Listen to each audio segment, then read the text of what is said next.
పితా పుత్ర పవిత్రాత్మ నామమున ఆమెన్.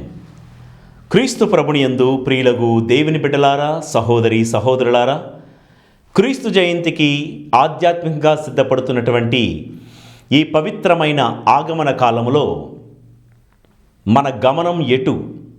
దేవుని వైపా, ఈ లోకం వైపా అని మనల్ని మనం ప్రశ్నించుకుంటూ, పరీక్షించుకుంటూ, పరిశీలించుకుంటూ బైబిల్ గ్రంథంలో కొంతమంది వ్యక్తులు ఎలా సిద్ధపడ్డారో తెలుసుకుంటూ మన ఈ ఆగమన కాల ప్రయాణంలో కూడా మనము కూడా క్రీస్తు జయంతికి సిద్ధపడుతూ వెళ్తూ ఉన్నాము. ఈరోజు మన ధ్యానాంశం ఏలియా సిద్ధపాటు. ప్రవక్త అయినటువంటి ఏలియా ఎలా సిద్ధపడ్డాడో, ఒక సందర్భంలో ఎలా సిద్ధపడ్డాడో తెలుసుకుంటూ మనం కూడా సిద్ధపడదాం. నేను ఇప్పుడు మీతో తర్కించుకుంటున్నటువంటి అంశం రాజుల మొదటి గ్రంథం 18వ అధ్యాయం 20వ వచనం మొదలు మనం చదువుకుందాం. మనందరికీ పరిచయమైనటువంటి సందర్భం ఇది. కర్మేలు కొండ మీద ఏలియా ప్రవక్త చేసినటువంటి అద్భుతం. ముందుగా నేపథ్యాన్ని కొద్దిగా వివరిస్తాను. ఆహాబు రాజు, యెజెబెలు రాణి, వీళ్ళిద్దరూ ఆరాధిస్తున్నటువంటి దేవతలు బాలు, ఆషేరు. అయితే ప్రవక్త అయినటువంటి ఏలియా ఆరాధిస్తున్న దేవుడు యావే దేవుడు. ఈ రాజు రాణి ఇద్దరూ కలిసి ఒకరోజు ప్రవక్తతో సవాల్ విసిరారు. రాజు రాణి ఏమో అంటున్నారు, ప్రజలందరికీ చెప్తున్నారు ఏమని? ఇదిగో నిజమైన దేవుడు బాలు, ఆషేరే, వారిని ఆరాధించండి అని. ప్రవక్త అయిన ఏలియానేమో ప్రజలకు ఏం బోధిస్తున్నాడంటే నిజమైన దేవుడు యావే దేవుడే, అతన్ని మాత్రమే మనం ఆరాధించాలని. ప్రజలకి కన్ఫ్యూజ్ అయిపోయారు.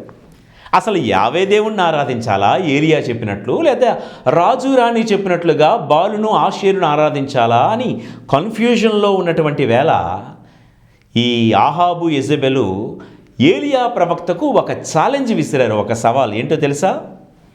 ఓకే, నువ్వు బోధిస్తున్నటువంటి యావే దేవుడు గొప్పవాడో, మేము నమ్ముతున్నటువంటి బాలు, ఆషేరు దేవతలు గొప్పవాళ్ళు తేల్చుకుందాం రండి అని కార్మెలు పర్వతం మీద ఒక సమావేశం పెట్టారు.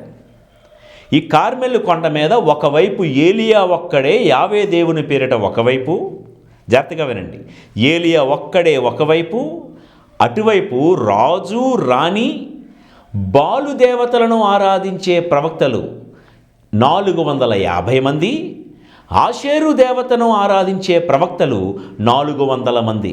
అంటే మొత్తం అటువైపు రాజు రాణితో కలిపి 850 మంది ప్రవక్తలు ఒకవైపు, ఏలియా ప్రవక్త ఒక్కడే ఒకవైపు ఉన్నాడు. ఇప్పుడు ఎవరు నిజమైన దేవుడో నిరూపించాలి. దీనికోసం ఇక మీ అందరికీ తెలిసిందే, ఈ బాలు, ఆషేరు దేవతలు 850 మంది అన్నాం కదా కలిపి, ఉదయం నుండి సాయంత్రం వరకు రకరకాలుగా కేకలేశారు, అరుపులేశారు, ప్రార్థనలు చేశారు. వాళ్ళు దేవుడు ఏమీ కూడా స్పందించలేదు. వారు అర్పించినటువంటి దహన బలిని స్వీకరించలేదు. పని జరగలేదు. ఇప్పుడు ఏలియా వంతు వచ్చింది. ఏలియా నేను ఆరాధిస్తున్న యావే దేవుడే నిజమైన దేవుడు అని నిరూపించడానికి ఎలా సిద్ధపడ్డాడు అన్నది ఈరోజు నా ధ్యానాంశం. నెంబర్ 1, ఆయన చేసిన మొట్టమొదటి పని రాజుల మొదటి గ్రంథం 18వ అధ్యాయము 30వ వచనము, ఆయన సిద్ధపాటు. అంతట ఏలియా ప్రజలను తన దగ్గరకు రమ్మని పిలువగా వారందరూ అతని దగ్గరకు వచ్చిరి. ఏలియా ఆ కార్మెలు కొండ మీద దేవుని యొక్క మహా అద్భుతాన్ని దానికి సిద్ధపడుతూ చేసిన ఫస్ట్ పని ఏంటంటే దూరంగా చెదరపోయిన ప్రజల్ని దగ్గరకు రమ్మన్నాడు. ప్రజలందరినీ దగ్గరగా ఒక చోట సమావేశపరిచాడు. చర్చ్ అంటే ఏంటండి? Church is nothing but the assembly of the people of God. మత్తయి సువార్త 18వ అధ్యాయము 20వ వచనంలో మనం చూస్తాము, ఎక్కడ 2 3 నా నామాన్న గుమిగూడుతారో వారి మధ్య నేను ఉంటానన్నమాట. కాబట్టి దేవుడి యొక్క మహా అద్భుతాన్ని మనం కల్లారా చూడాలి అంటే మనం ఎలా సిద్ధపడాలో తెలుసా? ఏలియా బలిపీఠం దగ్గరికి రండి అని ప్రజలందరినీ పిలిచినట్లుగా బలిపీఠము చుట్టూ మనం సమావేశం అవ్వడానికి సిద్ధపడాలి. బలిపీఠం చుట్టూ చేరనిదే. బలిపీఠం అంటే ఏంటండి? పూజా బలి అర్పించే పీఠం అంటే పూజాపీఠం.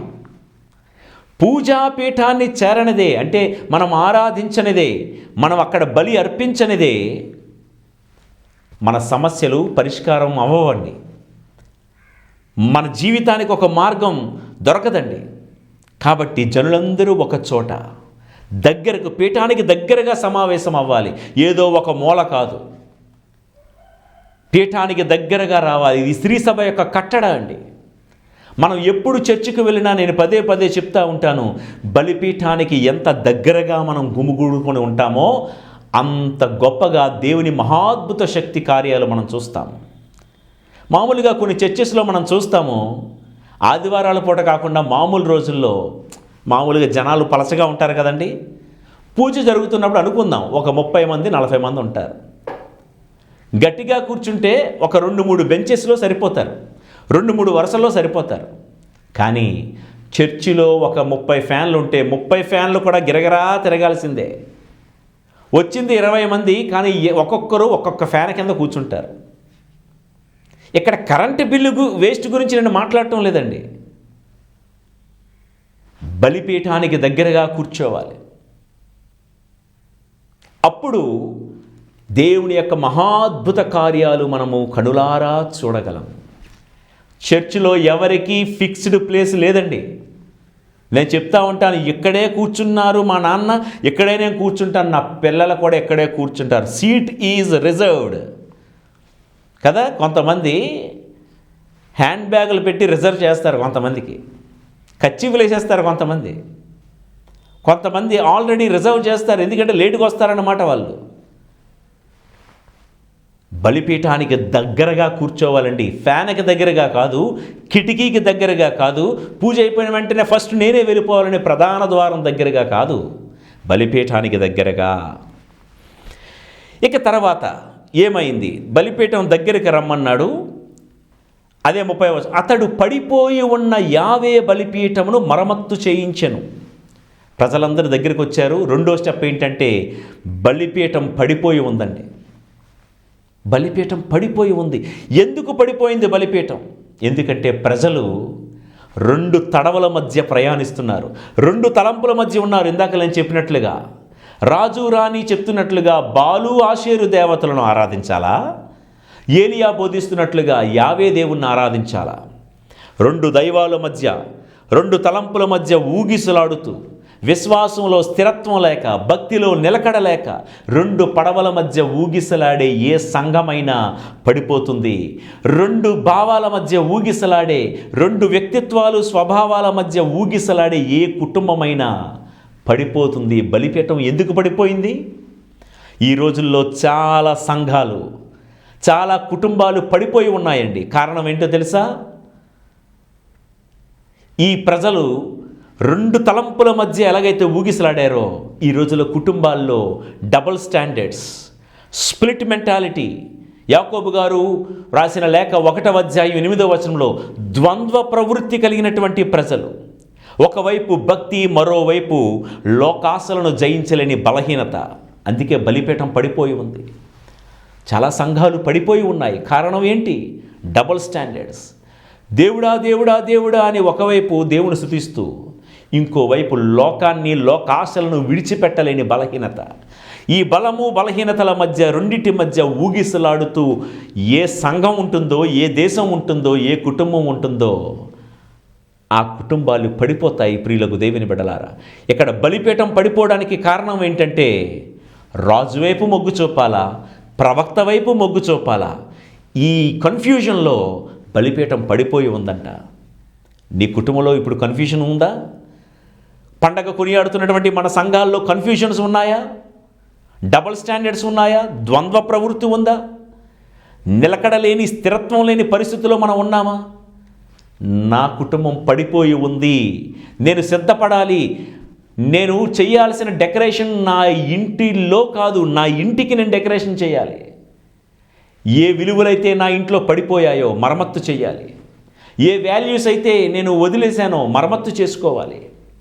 ఏ భక్తి అయితే పడిపోయిందో, ఏ ప్రేమాభిమానాలైతే నా ఇంట్లో పడిపోయాయో, ఏ విలువలు, ఏ మర్యాదలు, ఏ సంస్కారాలు, ఏ సాంప్రదాయాలు అయితే పడిపోయాయో, మా తాతలు తండ్రులు నేర్పినటువంటి విలువలు పడిపోయి ఉన్నాయేమో, మరమ్మత్తు చేయాల్సిన సమయమే ఈ ఆగమన కాలం. ప్రియులకు దేవుని బిడ్డలారా, అయితే మరమ్మత్తు ఎలా చేశాడు ఏలియా మనం విందాం. 31వ వచనంలో, యాకోబు కుమారులు 12 మంది తెగ నాయకుల పేరు మీదుగా 12 రాళ్లను ప్రోగు చేసెను. బలిపీఠాన్ని మరమ్మత్తు చేసే క్రమంలో ఏలియా ఏం చేశాడో తెలుసా? బలిపీఠం పడిపోయి ఉంది, దీన్ని మనం నిలబెట్టాలి. ఇజ్రాయేలు గోత్రాలు 12 కదా, ఒక్కొక్క గోత్రంకి ఒక రాయి చొప్పున 12 రాళ్ళు సేకరించి మరలా 12 రాళ్లతో బలిపీఠం కట్టాడు. ప్రియులకు దేవుని బిడ్డలారా, 3వ సిద్ధపాటు ఏంటో తెలుసా? నిజమే, నా కుటుంబం పడిపోయింది, నా జీవితం పడిపోయింది అని నువ్వు అనుకుంటున్నావు. మరమ్మత్తు ఎలా చేస్తావో తెలుసా? ఒక్కొక్క గోత్రం నుండి ఒక్కొక్క రాయిని ఏరుకొని వచ్చి బలిపీఠం కట్టినట్లుగా మన కుటుంబములో, మన సంఘములో ఉన్న ఒక్కొక్కరు ఒక్కొక్క రాయి అన్నమాట.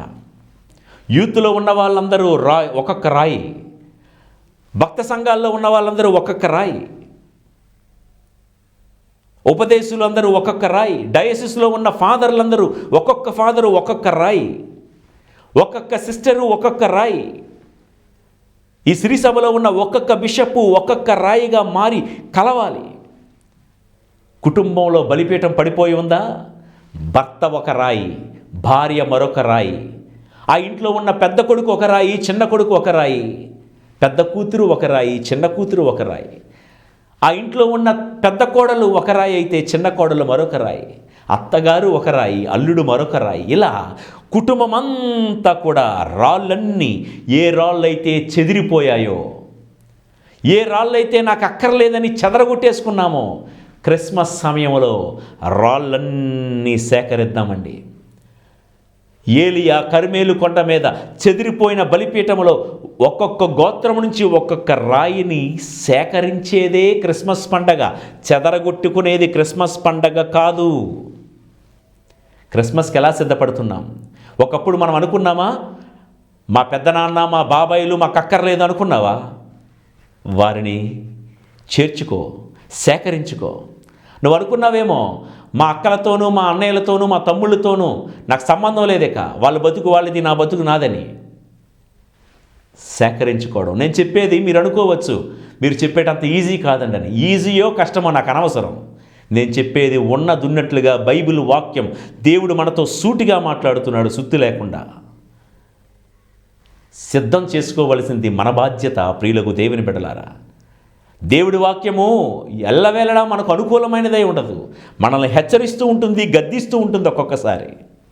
కాబట్టి ఏ రాళ్ళైతే మనం చెదరగొట్టుకున్నామో, ఎవరైతే మన జీవితంలో చెదిరిపోయారో, ఎవరైతే కోల్పోయారో, ఎవరిని కోల్పోయామో, ఈ క్రిస్మస్ వరకు ఇంతవరకు ఎవరినైతే స్కాటర్ చేసుకున్నామో ఇప్పుడు గ్యాదర్ చేసుకుందామండి.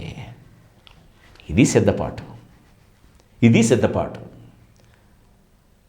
1000 దీపాలు వెలిగించాము కదండి అంటే, 1,00,000 దీపాలు, 1,00,000 దీపాలు వెలిగించామండి మేము దీపారాధనలో.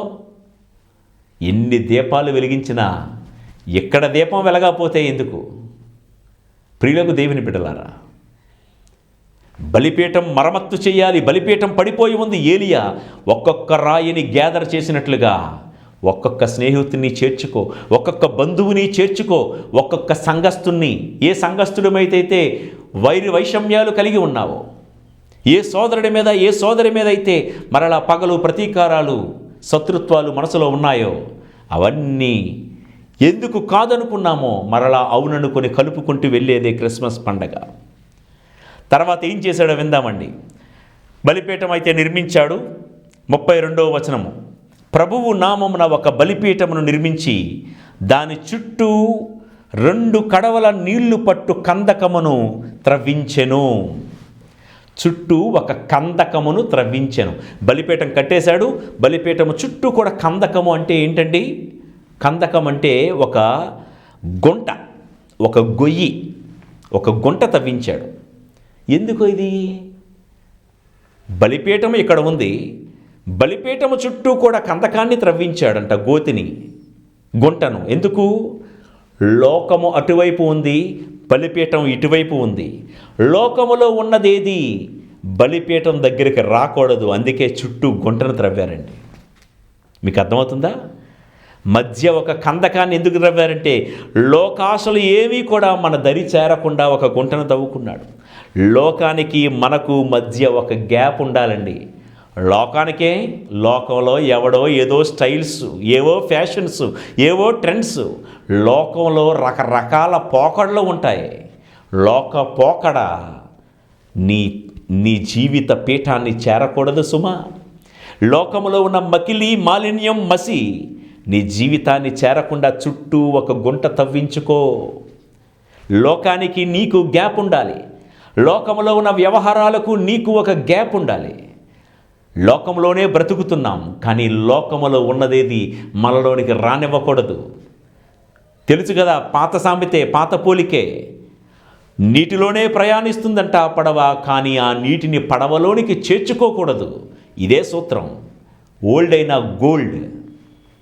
ప్రియులకు దేవుని బిడ్డలారా, కాబట్టి లోకానికి మనకు గ్యాప్ ఉండడానికే. మీరు ఎప్పుడైనా ఏ కోట అయినా సరే చూడండి, ముఖ్యంగా ఢిల్లీలో ఉన్నటువంటి రెడ్ ఫోర్ట్, ఎర్రకోటను చూస్తే ఆ గోడలు చాలా నిటారుగా ఉంటాయి. గోడలని చాలా స్మూత్గా, నునుపుగా చేస్తారండి. ఎందుకు? శత్రువులు ఎవరు సునాయాసంగా గోడ ఎక్కకూడదని. ఒకవేళ కష్టపడి శత్రువు ఎక్కాడని అనుకుందాం, ఆ గోడ పైకి ఎక్కిన తర్వాత గోడ కింద భాగంలో, అంటే అవతల భాగంలో ఏముంటుందో తెలుసా? అంతఃపురానికి కోట గోడకి మధ్యలో ఒక పూల్ ఉంటుందండి. పూల్, ఒక కొలను ఉంటుంది. పొర్రపాటున గోడ ఎక్కేస్తే, ఆ గోడ దిగితే సరాసరి ఆ యొక్క కొలంలో పడిపోతాడండి, ఆ పూల్లో పడిపోతాడు. ఏం చేస్తాడు? ఆ వాటర్ పూల్లో పడి, ఆ కొలంలో పడితే స్విమ్మింగ్ చేస్తాడా? రాజులు ఏం చేసేవారంట ఆ రోజుల్లో? ఆ కొలనులో మొసళ్ళు పెంచేవారంటండి. మొసళ్ళు, క్రొకడైల్స్. పొర్రపాటున గోడ ఇటుపక్క నుంచి ఎక్కినా అటుపక్క నుంచి దిగితే నీటిలో పడతాడు. నీటిలో పడినోడు మళ్ళా బయటికి రాడు, మొసళ్ళకు ఆహారం అయిపోతాడు. అంటే అంతఃపురానికి కోట గోడకు మధ్య రాజులు ఏం చేసేవారు? ఒక గుంటను తవ్వారు, ఒక కొలను తవ్వారు. అంటే అంతఃపురానికి గోడకు మధ్య గ్యాప్ ఉండాలి. ఎవడు పడితే వాడు ఎప్పుడు పడితే అప్పుడు రావడానికి వీల్లేదు. మన జీవితం అనే ఈ దేవాలయములోనికి, ఈ హృదయపు ఆలయములోనికి ఏది పడితే అది లోపల ప్రవేశించకుండా ఒక కందకాన్ని, ఒక గుంటను తవ్వుకుంటూ సిద్ధపడాలి మనం. ప్రియులకు దేవుని బిడ్డలారా, ఈ క్రిస్మస్ వేళలో ఈ ఇంతటి పవిత్రమైన ఆగమన కాలం దేనికో తెలుసా? ఈ లోకములో ఉన్నదేది మన దరిదాపులకు రావకుండా, లోకానికి మనకు ఎంత గ్యాప్ ఉంటే అంత పవిత్రంగా ఉంటామండి. అందుకు సిద్ధపడాలి. తర్వాత ఏం చేశాడో చూద్దామండి. ఇదిగో అటుపిమ్మట 33వ వచనం, అటుపిమ్మట బలిపీఠము మీద కట్టెలు పరిచి వాని మీద ముక్కలు ముక్కలుగా కోసిన ఎద్దు కండ తుండములను పేర్చెను. వింటున్నారా? కట్టెలను వరుసగా పేర్చాడంట. బలిపీఠం కట్టాడు, కందకం త్రవ్వాడు. ఇప్పుడు బలిపీఠం మీద ఇంతంత కట్టెలు తెచ్చి కట్టెలను వరుసగా పేర్చెను. ఎందుకు వరుసగా పేర్చాలి? అక్కడొక కట్టె ఇక్కడొక కట్టె పెట్టచ్చు కదా. కట్టెలు వరుసగా ఉంటేనే కట్టెల మీద పేర్చినటువంటి మాంసము, బలిపశువు అన్ని కోణాల నుంచి సమానంగా కాలుతుంది. అదే సంపూర్ణ యాగం అవుతుంది. కట్టెలు అక్కడక్కడ చెదిరిపోయి ఉన్నాయనుకోండి, మనం అర్పించే నైవేద్యము, బలిపశువు సరిగ్గా కాలదు, అది సంపూర్ణమైన అర్పణ అనిపించుకోదు. అందుకే హోషేయ ప్రవక్త ద్వారా దేవుడు ఏమంటాడో తెలుసా? ఓ ఇజ్రాయేలు ప్రజలారా, మీ జీవితాలు ఎలాగున్నాయో తెలుసా? ఒకవైపే కాలి మరోవైపు కాలని రొట్టెల్లాగా ఉన్నారు మీరు. గుళ్ళో ఉన్నంతసేపు మీ అంతటి భక్తిమంతులు, పవిత్రులు లేరన్నట్టుగా ఉంటారు, ఒకవైపే కాలేరు. ఒక్కసారి గుడి అయిపోయిన తర్వాత, ఆరాధన అయిపోయిన తర్వాత ఇంటికి వెళ్తే కాలని రొట్టెల్లాగా, ఇంకా ఆ పాపపు పచ్చిదనం అలానే మరోవైపు ఉంటూ రొసరొసలు, గొసగొసలు, కయ్యాలు, కేకలు, తగాదాలు, ఒకవైపే కాలి మరోవైపు కాలని రొట్టెల్లారా అని హోషేయ ప్రవక్త అక్కడ ఆ సందర్భంలో అన్న మాటలు. కాబట్టి బలి పశువు పూర్తిగా కాలాలి అంటే కట్టెలు వరుసగా పేర్చాలి. ఏంటి ఈ మాటకు అర్థం? మన జీవితంలో ఒక ఆర్డర్ ఉండాలండి. కట్టెలు వరుసగా పేర్చడం అంటే అన్ orderly life.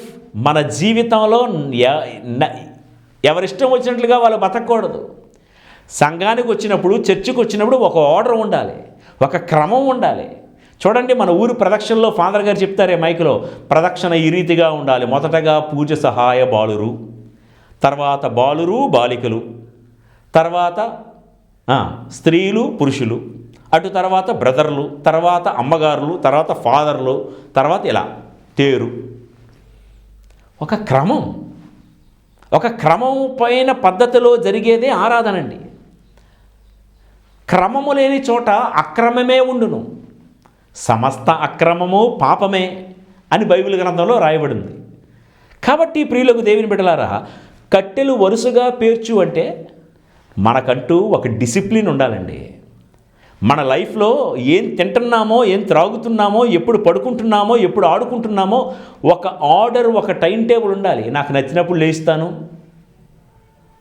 Don't disturb me, touch me not అని మన రూమ్లోకి మనం వెళ్ళిపోయి పొద్దుస్తమాను సెల్ ఫోన్ పట్టుకొని షార్ట్ల మీద షార్ట్లు, షార్ట్స్ మీద షార్ట్లు, డేటా అయిపోయినంత వరకు ఒక ఆర్డర్. ఉదయం లేచినప్పుడు నా ప్రార్థనా సమయము, నేను చదువుకునే సమయము, నా వ్యాయామ సమయము, నేను పని చేసుకునే సమయము, ఇతరులతో రిలేట్ అయ్యే సమయము, ఒక ఆర్డర్, ఒక ఆర్డర్. ఒకరోజు 12 గంటలకు భోజనం చేస్తాం, ఇంకో రోజు 2 గంటలకు భోజనం చేస్తాం, ఇంకో రోజు అసలు భోజనమే చేయను, ఇంకో రోజు నేను నచ్చిన కూర తింటా. ఇట్లా చెప్పుకుంటూ పోతే మా వ్యవహారాలు మీకు ఎందుకు ఫాదర్ అని అడుగుతారా? ఇది మీ వ్యవహారం కాదు, దేవుడి వ్యవహారం ఇది. దేవుడు మన జీవితాన్ని, మన కట్టెలనేటువంటి జీవితాన్ని ఇలానే ఉండాలి అని అనుకుంటున్నాడు. వరుసగా ఉండాలి. ఎక్కడ పడితే అక్కడ, ఎలా పడితే అక్కడ, ఎవరెంత మాట్లాడాలో ఒక క్రమం ఉండాలి. ఎప్పుడు మాట్లాడాలో ఒక క్రమం ఉండాలి. జ్ఞాని ఎప్పుడు మాట్లాడాలో అప్పుడే మాట్లాడతాడు, అజ్ఞాని ఎప్పుడు పడితే అప్పుడు మాట్లాడతాడని మనకు జ్ఞానగ్రంథకర్త మనకు వివరిస్తూ ఉన్నాడు. కాబట్టి కట్టెలు వరుసగా పేర్చాలి అంటే మన లైఫ్లో ఇంతవరకు డిసిప్లిన్ లేదా? డిసిప్లిన్గా బ్రతుకుతాను ప్రభువా అని దేవుడికి ఒక మాట ఇస్తూ సిద్ధపడదాం. తర్వాత ముందుకు వెళ్దామండి. ఏం చేశాడు? కట్టెలు వరుసగా పేర్చి ఎద్దు మాంసమును కండె తుండములు ముక్కలు ముక్కలుగా పేర్చాను. ఎద్దు మాంసమును చిన్న చిన్న ముక్కలుగా పేర్చాను. ఏమండి, ఈ మాటకు అర్థం ఏంటంటే, మనము ఎంతటి వారమైనా దేవుడి సన్నిధిలో చిన్న చిన్న మాంసపు ముక్కలు బలిపీఠం మీద ఎలాగైతే పేర్చబడ్డాయో, మనము కూడా చిన్న పిల్లల వారముగా దేవుడి ముందు ఉండాలి. చిన్న పిల్లల వ్యక్తిత్వంతో, కళ్ళ కపటము లేకుండా, నిర్మలంగా, భేదాభిప్రాయాలు లేకుండా మనం సిద్ధపడాలి. క్రిస్మస్ పండగకు ఆ చిన్న బాలయేసు దగ్గరికి వెళ్ళేటప్పుడు చిన్న పిల్లల వలె కళ్ళా కపటము లేని హృదయాలతో మనం వెళ్ళాలి. బలిపీఠం మీద చిన్న ముక్కలు, ముక్కలు ముక్కలుగా, పెద్ద పెద్ద పీసులు వేయలేదండి, చిన్న చిన్న ముక్కలు. బలిపీఠం దగ్గరికి వచ్చేటప్పుడు చిన్న పిల్లల వ్యక్తిత్వం కలిగి ఉండండి. ఇది ఇక ఇలా మనం చెప్పుకుంటూ పోతే చాలా విషయాలు ఉన్నాయి, నేను ముగిస్తూ ఉన్నానండి. అటు తర్వాత 34వ వచనము, అటు తరువాత 4 కడవల నీళ్లు తెచ్చి కట్టెల మీదను మాంసపు ముక్కల మీదను కుమ్మరింపుడని ఆజ్ఞాపించెను. వారట్లే చేసిరి. ఏలియా 2వసారి 3వసారి కూడా ప్రజలచే అట్లే నీళ్లు పోయించెను. నీళ్లు బలిపీఠము మీద నుండి ధారలుగా కారి ప్రక్కనున్న కందకమును నింపెను. మాంసం ముక్కలపై 4 కడవల నీళ్లు 3 సార్లు పోయించాడట. తద్వారా ఇందాక చెప్పాను కదా, బలిపీఠం చుట్టూ గుంటను తవ్వాడని.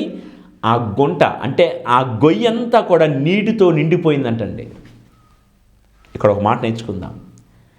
4 కడవల నీళ్లు 3 సార్లు పోయించాను. 4 × 3 12 సార్లు. 12 అన్న మాటకు బైబిల్ గ్రంథంలో ఉన్న ప్రాధాన్యత మీకు తెలిసిందే. యెరూషలేము ద్వారానికి 12, యెరూషలేము నూతన యెరూషలేము నగరానికి 12 ద్వారాలు, 12 మంది అపోస్తులు, 12 గోత్రాలు, 12 పునాదిరాళ్ళు, ఇట్లా బైబిల్ గ్రంథంలో చాలా ఉన్నాయి. నీరు ధారలుగా పొయ్యాలి. ఏ నీరు? వాక్యపు ధారలై పొరలాలి. క్రిస్మస్ పండగకు సిద్ధపడుతూ ఉన్న సందర్భంలో నాకు నేనుగా ఎందుకు ఇంత శ్రమ తీసుకొని ఇంత ప్రేమతో ఈ పరిచర్య చేస్తున్నాను? క్రిస్మస్ పండగ సందర్భంలో పారాల్సింది ధనం కాదు, వాక్యపు ధార పారాలి. ప్రతి గుమ్మములో వాక్యం పారాలి. నేను మీతో వాక్యాన్ని షేర్ చేసుకుంటున్నట్లుగా మీరు ఈ మెసేజ్లన్నీ ఎంతమందికి షేర్ చేసుకుంటున్నారో నాకు తెలియదు. నీరు ధారలుగా పారి అంటే వాక్యపు ధార మన కుటుంబాలలో పారాలి. చూసారా, 4x3 సార్లు 12 సార్లు నీళ్లు దేని మీద వేస్తున్నారండి? బలిపీఠం మీద కట్టెలు వరుసగా పేర్చబడ్డాయి. కట్టెల మీద ఏమున్నాయి? చిన్న చిన్న మాంసం ముక్కలు ఉన్నాయి. వాటి మీద నీరు పోయడం అంటే అర్థం ఏంటంటే, తల్లిదండ్రులారా, పెద్దలారా, నా తోటి గురువులారా, మన ఇంటి పిల్లల మీద మనం పోయాల్సింది వాక్యపు ధారా ప్రవాహం, వాక్యపు ప్రవాహం. రాత్రి మీ పిల్లల్ని పడుకోబెట్టే ముందు, పిల్లలు త్వరగా పడుకుంటారని సెల్ ఫోన్లో 2 స్టోరీలు చూపించి పడుకోబెట్టిస్తున్నారు కదూ, లేకపోతే సెల్ ఫోన్లో ఒక గేమ్ ఆడుకొనిచ్చి పడుకోబెడుతున్నారు కదూ. మన పిల్లల మీద పడాల్సిన ధార వాక్యపు ధార. పిల్లలకు వాక్యాన్ని పొర్లించాలి మనం. ఇప్పుడు ఆదివారం వచ్చేటప్పుడు నాలాంటి ఫాదరు వాక్యాన్ని పొర్లించలేడు. ప్రియులకు దేవుని బిడ్డలారా, మంచి మనసుతో వినండి. వాక్యపు ధార పొర్లితే కందకం అంతా నిండిపోయిందంటండి, అంటే గుంటంతా నిండిపోయింది. ఎప్పుడైతే బలిపీఠానికి లోకానికి మధ్య ఉన్న ఆ గుంట నీటితో నిండిపోతుందో, అంటే వాక్యం అనే నీటితో ఎప్పుడైతే నిండిపోతుందో, లోకంలో ఉన్నదేది ఈ బలిపీఠం దగ్గరికి, నీ దగ్గరకు రాలేదు. బలిపీఠానికి లోకానికి మధ్య గ్యాప్ని వాక్యం అనే నీటితో మనం నింపేయాలండి. ఇది మెసేజ్. లోకానికి నీకు మధ్య ఎప్పుడు వాక్యం అడ్డుగా ఉండాలి. పూర్తిగా వాక్యముతో నింపబడి ఉండాలి. అప్పుడు లోకములో ఉన్న ఏ సైతాను శత్రువులు మన దరిదాపులకు రావు.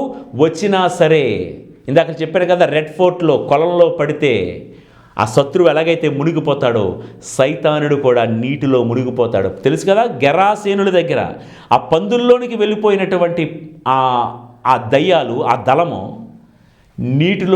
నీటిలో పడి ఏమయ్యాయండి? ఊపిరాడక చచ్చెను. వాక్యపు ప్రవాహం ఉన్న చోట సైతానుడు ఊపిరాడక చచ్చిపోతాడు. ఏముంది, ఎండిపోయి ఉంది ఆ ఇల్లు. పిల్లలు చూస్తే వాక్యపు నీరు లేదు, ఎండిపోయి ఉన్నారు. ఇక తల్లిదండ్రుల మాట దేవుడు ఎరుగు, వాళ్ళు కూడా ఎండిపోయి ఉన్నారు. ఆ కుటుంబం మొత్తం కుటుంబం అయితే ఉంది, కానీ చుట్టూ కందకం లేదు, నీరు నింపలేదు, వాక్యం లేదు, ఏమీ లేదు. సైతానుడు వస్తాడు, పెద్దగా కాలింగ్ బెల్ కొట్టుకొని మరి విజలు వేసుకుంటూ చక్కగా మన ఇంట్లోకి వెళ్ళిపోతాడు, తిష్ట వేసుకొని ఉంటాడు. ఒక్కడగా వెళ్ళినవాడు 7 దయ్యాలు కొడగట్టుకొని వస్తాయని వాక్యంలో రాయబడి ఉంది. ప్రియులకు దేవుని బిడ్డలారా, నీ ఇంటికి వచ్చే సైతానుడు ఊపిరాడక చావాలా, లేకపోతే మరి 7 దయ్యాలతో నీ ఇంటిలో తిష్ట వెయ్యాలో మీరే నిర్ణయించుకోండి. వినుటకు వీణులున్నవారు వినుగాక. నేను ముగిస్తూ, ఇదంతా అయినాక ప్రియులకు దేవుని బిడ్డలారా, ఇంత సిద్ధపాటు చేసిన తర్వాత 36వ వచనంలో, సాయంకాల నైవేద్యం అర్పించే సమయమున ఏలియా బలిపీఠమును సమీపించి, అబ్రహాము, ఇస్సాకు, యాకోబుల దేవుడవైన ప్రభు, నీవు ఇజ్రాయేలు దేవుడవని నీ భక్తుడనైన నేను నీ ఆజ్ఞ పైన ఈ పనులన్నీ చేసిదనని ఇప్పుడు వెల్లడి చెయ్యము, నా మొరను ఆలకింపుము అని ప్రార్థన చేసిన తర్వాత ఈ 38వ వచనం చూడండి. అప్పుడు ఎప్పుడు ఇదంతా చేసిన తర్వాత ప్రభువు పంపిన అగ్ని బలిపీఠము పైకి దిగి వచ్చి పీఠమును, కట్టెలను, కందకములోని నీటిని దహించెను. ఆ అగ్నిని చూచి ప్రజలందరూ నేల మీద బోరగిలపడి దండము పెట్టి, యావేయే మా దేవుడు, యావే ఒక్కడే దేవుడు అని పలికిరి. ఇది కథ శుభాంతం. ఇది క్రిస్మస్ పండగ. ఆకాశము నుండి అగ్ని ఎప్పుడు కురిసింది అంటే ఇంత సిద్ధపాటు చేయాలి. బలిపీఠం దగ్గరికి అందరినీ పిలిచాడు, పడిపోయిన బలిపీఠాన్ని మరమ్మతులు చేశాడు, ఒక్కొక్క చెదిరిపోయిన రాయిని గ్యాదర్ చేసుకున్నాడు. బలిపీఠము చుట్టూ కందకాన్ని గోతిని తవ్వి లోకానికి బలిపీఠానికి గ్యాప్ ఉండేలా చేశాడు. ఇంకా కట్టెలన్నీ వరుసగా పేర్చాడు. దాని మీద చిన్న చిన్న మాంసపు మొక్కలను పేర్చాడు. మాంస మొక్కలపై నీటిని ధారాళంగా పొర్లించాడు. కందకమంతా ఆ గొయ్యంతా కూడా నీటితో నిండిపోయింది. అప్పుడు పరలోకము నుండి అగ్ని వర్షింపబడి బలిపీఠాన్ని దహించింది. నా ప్రార్థన, ఈ క్రిస్మస్ సమయంలో అదే పరలోక అగ్ని మన కుటుంబాల మీదకు రావాలి. అదే పరలోక అగ్ని మనం క్రిస్మస్ పండగ కొనియాడుతున్న మన డయాసిస్ మీదకి, మన ప్యారిష్ మీదకి, మన సంఘం మీదకి దిగి రావాలి అంటే ఏలియా బలిపీఠ నిర్మాణానికి ఎలా సిద్ధపడ్డాడో మన కుటుంబ నిర్మాణానికి, సమాజ నిర్మాణానికి, స్త్రీ సభ నిర్మాణానికి మనం ఎలా సిద్ధపడితే తప్పనిసరిగా అది అసలు సిసలైన నిఖార్సైనటువంటి క్రిస్మస్ పండగ అవుతుంది. మిగతావన్నీ నకిలీ.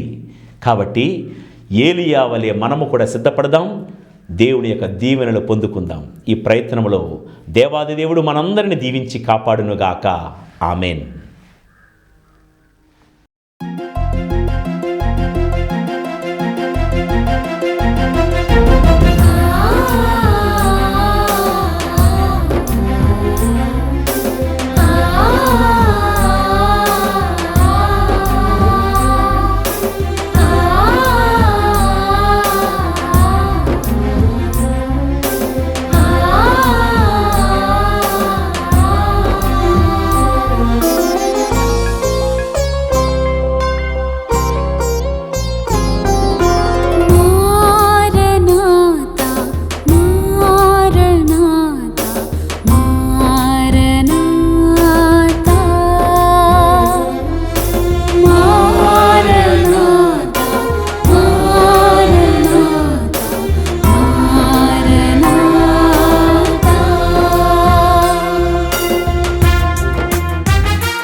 ప్రభువు మీతో ఉందురుగాక.